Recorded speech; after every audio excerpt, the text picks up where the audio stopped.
from normal. Instead of doing my Let's Build in real time, I decided to record the build beforehand and just sort of speed through it at, I think this is 6x speed at the moment.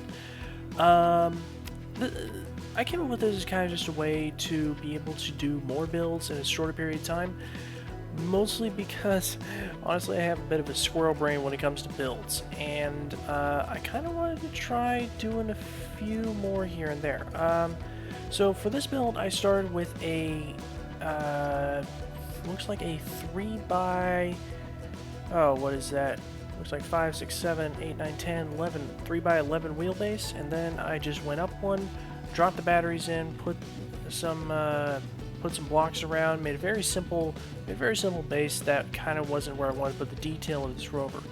As you can see, I'm starting to put some production blocks in here. This is meant to be an early game survival rover, mostly built around the concept, well, mostly built for a survival series that I'm currently working on, but I'm not quite ready to release just yet.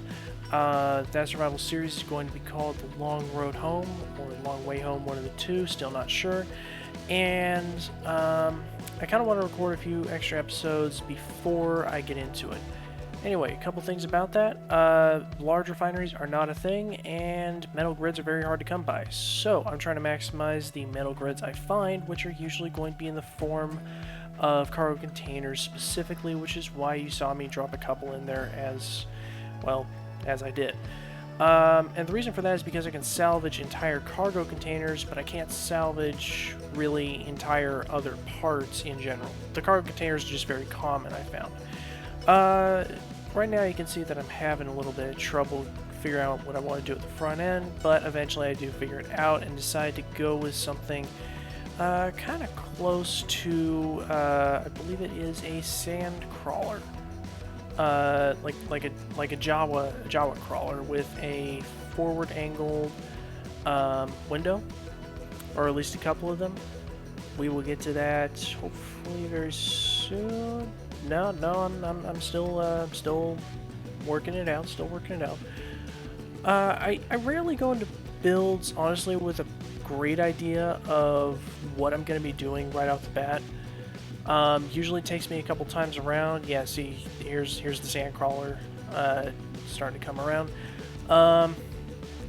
It usually takes me a couple of builds to figure out what I want to do. That's why you saw all the extra miners. Those were originally supposed to be let's build miners and or tutorial miners or something like that, but I decided I didn't like the shape, or I thought they were too simple, or I didn't like the recording for it. This way you can kind of see the whole, I guess you would call it lumps and all building process. And I can just record one of these, do a voiceover, and call it good. So my original idea was to have the front kind of angled down like you're seeing right there, but I found that I couldn't really do that very well because I can't fit one of those tiny little angles in there with the wheel. So kind of had to scrap that idea, might revisit it for a later design, but it wasn't working out for this one. For the back, I decided to do the exact opposite of what I did up front, which was angle it kind of leaning forwards up front, so I'm angling it forwards in the back, which, you know, it's the same thing. It's not technically the exact opposite, but it is visually the opposite. It gives the whole thing a very forward motion kind of look and feel. Up top, I inadvertently copied my computer case as inspiration. Because the case I'm working with is the Cooler Master H500. I believe it is, yeah, just the straight up H500 Cooler Master.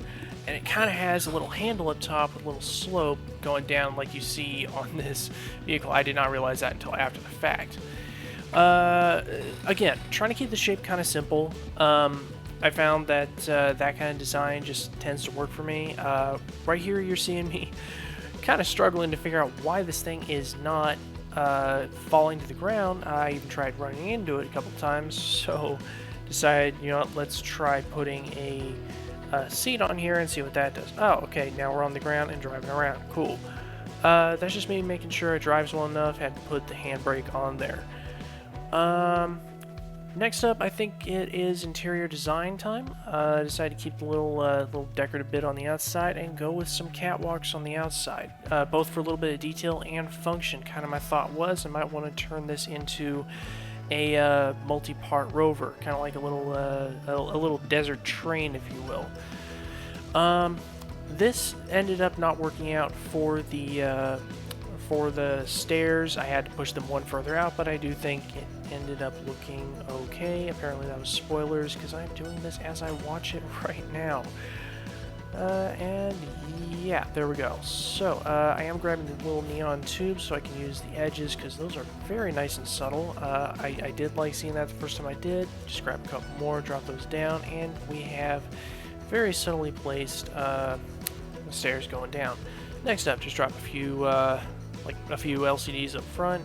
Don't worry, they don't all stay. Put a light in, and yeah, this is kind of a design I've used in a couple other things.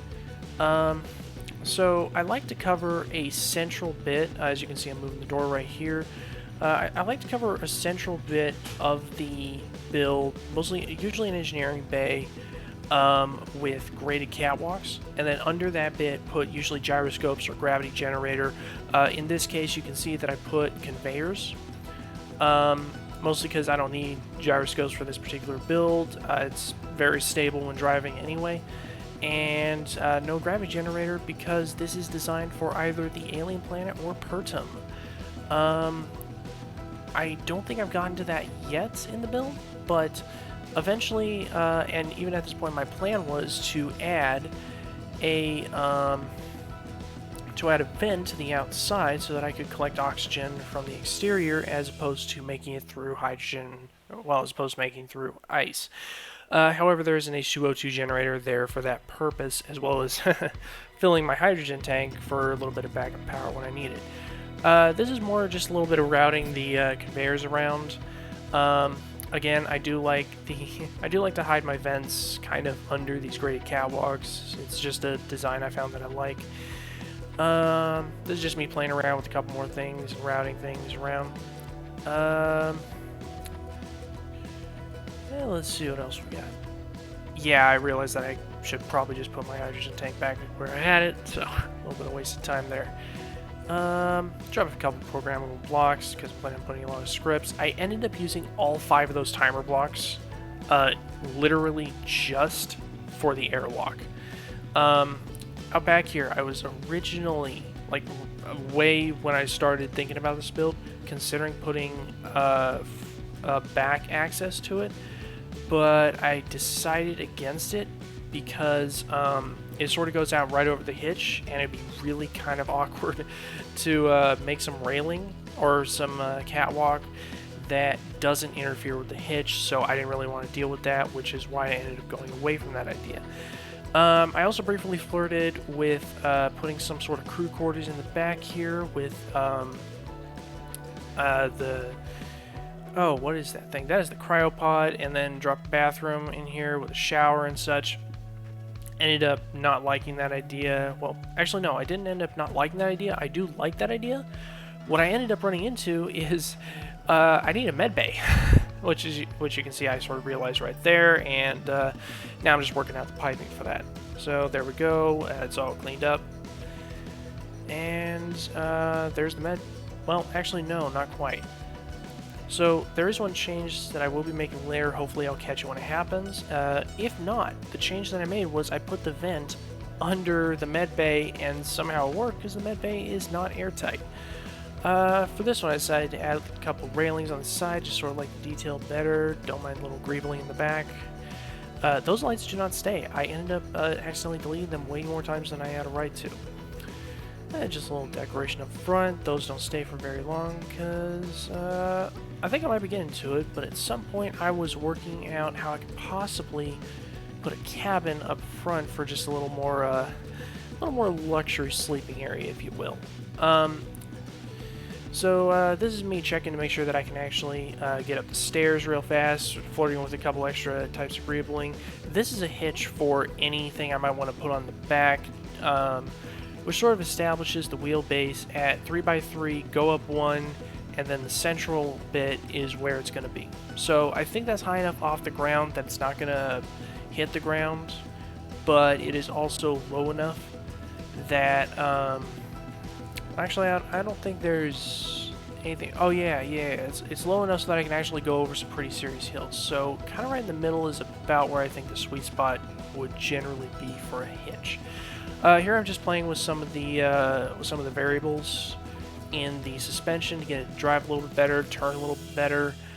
I like my Rovers to be nice and quick, and if I can do something to allow it to safely speed up, tree. If I can do something to make it safely speed up, yes, I'm bouncing. I'm gonna do it just so that I can, pretty much just so that I can get away if I absolutely have to. Alright, and with that, this is about the part where I'm looking at automating the airlock. Actually, no, this is coloring. So, started with a nice dark gray. Don't mind the pause menu. Got all the hinge parts. And then, let's put some white on there. Finally realized that I actually have symmetry set up. Drop the yellow. Just for a little extra detail. And yellow on the sides there. And honestly, I think this is actually kind of looking kind of cool. I do like black, yellow, and white as a color scheme. I picked that up straight from the Let's Build Miner. Alright, speeding through this is just me painting pretty much everything in the middle white, along with all the details, and a lot of the machines white, though not quite all of them. I believe I eventually, well, actually I very shortly ended up deleting quite a few blocks just to try to get the colors right, but, well, oh yeah, that's me saying, yeah, I can't see. So let's go ahead and lower that down to 8, and now I can see on the inside, but it's not going to show on the outside. Perfect. So yeah, I was trying to get the blocks to look mostly white, like the production blocks and such. Here I realized that my timer blocks look better without the green light showing, so went with that, and also me realizing, whoops, I completely forgot that I had symmetry on, and I sort of borked my port side, or my left side. So let's go ahead and fix that up right there, drop the hydrogen engine back in. Give me my tanks back, please, and give me my cargo container. And connect it all back up, we're ready to go. I think that was me thinking I don't need programmable blocks, but then realizing, oh no, that was a mistake in paint. So yeah, just a little more walking around, put a little bit of yellow in there for flavor. I was thinking originally, you know, let's put some buttons in here so that I can just hit a button, walk outside. It turns out that these things are accessible when they're turned upside down. But I eventually decided to go for completely automatic. It uses the exact same amount of space inside, and the yellow of the sensor matches the yellow of the blocks I had there, so it's kind of a happy coincidence. I did decide to use the windows as a little bit of decoration. I kind of liked that look. So I believe I did go with it in the final version, but, well, I did this recording yesterday, so we'll see. This is me playing around with some decorations on the inside.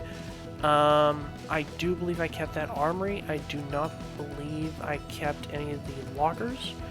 Mostly because they look really funky with the offset door. Like, the door just seems to swallow them up. I also briefly played with maybe putting some extra cargo containers up front, I believe, or at least thought about it. This is me trying out some wheels as decorations. Mostly because I got the idea from some of the vanilla ships and cargo ships and things like that, but yeah, it looked horrible. So back to playing with more standard blocks and designs. That look ended up being a little bit too square for me. I really liked the angles. I felt the 2x1 angles sort of fit the design of the outside a little bit better because there's a lot of those out there. Right now I'm playing with the idea of trying to fit a bed in. I did actually like how it looked sitting above the cockpit, especially with the stairs leading up. The ladder, I don't know why that didn't work. So if you know, please let me know. My guess is it wasn't actually snapping to it, so it didn't register a place to hop off. So it was back to playing around. I did actually like these stairs up to kind of a loft area. So I played with that for quite a while. I really wanted to keep it, really thought it looked cool. I even found a way to make it airtight, but the offset door is just slightly off of the block, so I couldn't do it. Yeah, see, maybe you can pause there because you can see me, or you can see me looking at it. There's an air gap. There's a visual air gap that is not a real air gap. So I went away from that. Played with the idea of maybe just keeping it like a cool little loft area, and then realized no, OSHA safety, I can't let the guy just fall off like that. So played with bathrooms maybe. Then eventually I think I just decided, you know what, no, this is going to be kind of this is a utility vehicle, so there needs to be a place to sleep, but there doesn't necessarily need to be a super comfortable place to sleep. This isn't the sleeping trailer. This is the driving trailer. So those are the sensors I think you just saw there, and as you can see, I'm putting the original design back, with the exception of leaving those windows, I believe. Again, I don't quite remember how this turned out. This was yesterday that I did it. So that was my trick for hiding the vent under the medical room so that it is invisible and it doesn't look like there's a little gap there for a pipe. So just a little trick if you want to try it out for yourself, see if you like it. It looks completely like a conveyor block because it blocks part of it. There's no visual air gap, but it does in fact work. Yeah, I like the angles a little bit better, so that's why I put those back in there. This is me playing with with the sensors to get them set up so that I could start working on the airlock. That airlock ended up being one of the more technical challenges that I've attempted. And I'm saying technical challenges even though it's not a huge challenge, because honestly, the whole process ended up taking a very long time. Because what I wanted to do, and what I eventually ended up succeeding in doing, was having the doors locked when that area was depressurized, so that when that area was pressurized, so that you could not just open the door and vent everything. I wanted to prevent it entirely. Basic principle of foolproofing engineering, or foolproof engineering, is do not make it so that someone will not, make it so that they can not. So the idea is, and I'm gonna sort of explain what it is, or what it ended up being at the end. The idea is you have a sensor that detects when someone goes very close to the door. So it pretty much detects the block of the door and then the one outside the door. The first thing it does is as soon as you enter, it triggers a basically a countdown timer. Or actually, no, it triggers a timer block that as I try to remember how it works. So it triggers a block that counts down 5 seconds. I started with 10 seconds, but that just got super annoying. So it triggers a timer block that counts down 5 seconds. As it's counting down 5 seconds, the interior doors lock so that someone can't go into that space while it's depressurizing, and it starts depressurizing it. When the space is fully depressurized, which is, realistically speaking, I have no idea, so I went with 5 seconds. When it is in theory depressurized, then it turns on the exterior doors.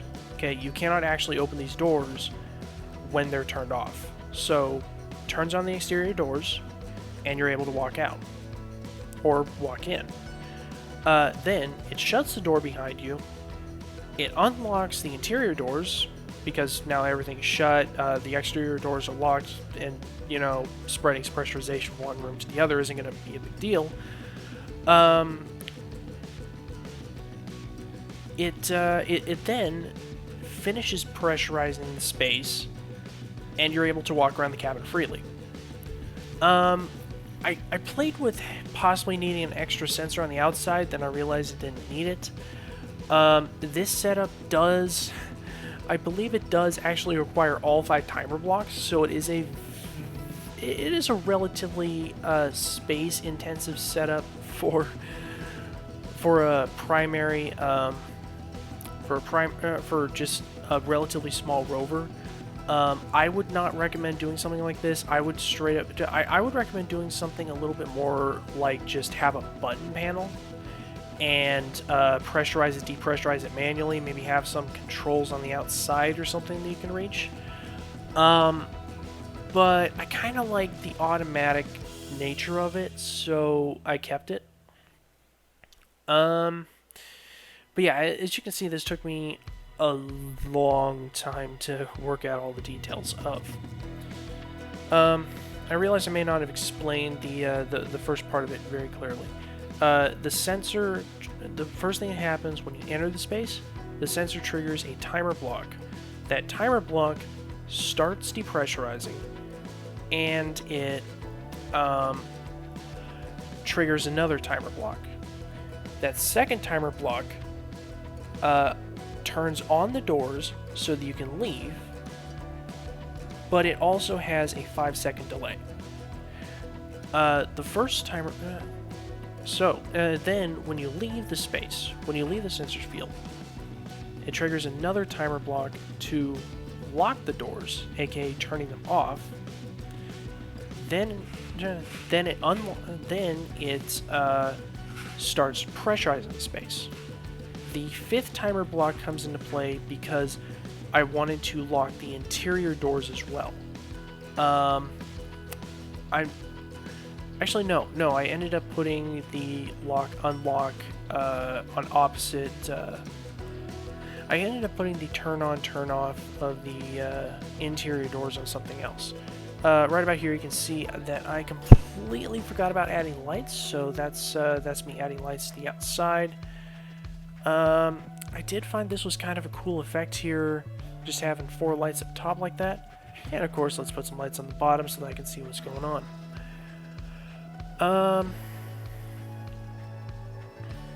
But yeah, the only downside to the system that I'm aware of is if you are running really low on oxygen or health or something, you really need to get your med bay, you gotta wait an extra 5 seconds. So it is not made for emergency refuels. It's not made for emergency recharges. This is made for I am actively going in and out on my own. So I think an upgrade to this design might actually be having an exterior like maybe survival kit access? Yeah, survival kit access. Here you can see I'm actually putting Izzy's inventory manager on here because this is sort of a complicated this rover has a lot of production blocks, a lot of cargo blocks, so I kind of wanted to have some to manage it so I wouldn't ever have to worry about it. And Izzy's inventory manager fits the bill just fine. Also, it kind of fills up one of those LCDs, makes it look cool. The rest of this is just me sort of testing it out, trying things, playing with the sensors, tuning it up, I guess. Actually, if I look at that real fast, that was closed doors, locked doors, unlocked doors. Okay, so the 5th timer block is required to close and lock doors. Here I'm making sure that I have an exterior control panel so that if something goes wrong, or I'm stuck on the ground with no jetpack fuel, or I'm playing a scenario where I have no jetpack or it's very weakened, I can still access that control panel, bring down the wheels, bring down the suspension, and get to my Rover. So that's sort of a safety feature. I know it looks kind of weird sitting on the suspension, but that is honestly the best place I could put it because I put I put a lot of slopes and half blocks on the outside. So just a little extra messing around with the exact controls and what I wanted to have on my hotbar. The weight on this is going to be kind of variable, so I want to make sure I had strength and height offset on there, as well as power. But it ended up driving actually very, very well. Like, honestly, the speed gets kind of distorted in this one, so you don't think you're driving as fast as you really are. Anyway, that's about all the time we have for this episode. So, thank you guys for watching. If you liked the video and want to see more chill gaming content, you can hit those subscribe and notification buttons down below. Also, be sure to leave a like. It really helps me out. Thank you guys for watching, and I will see y'all later.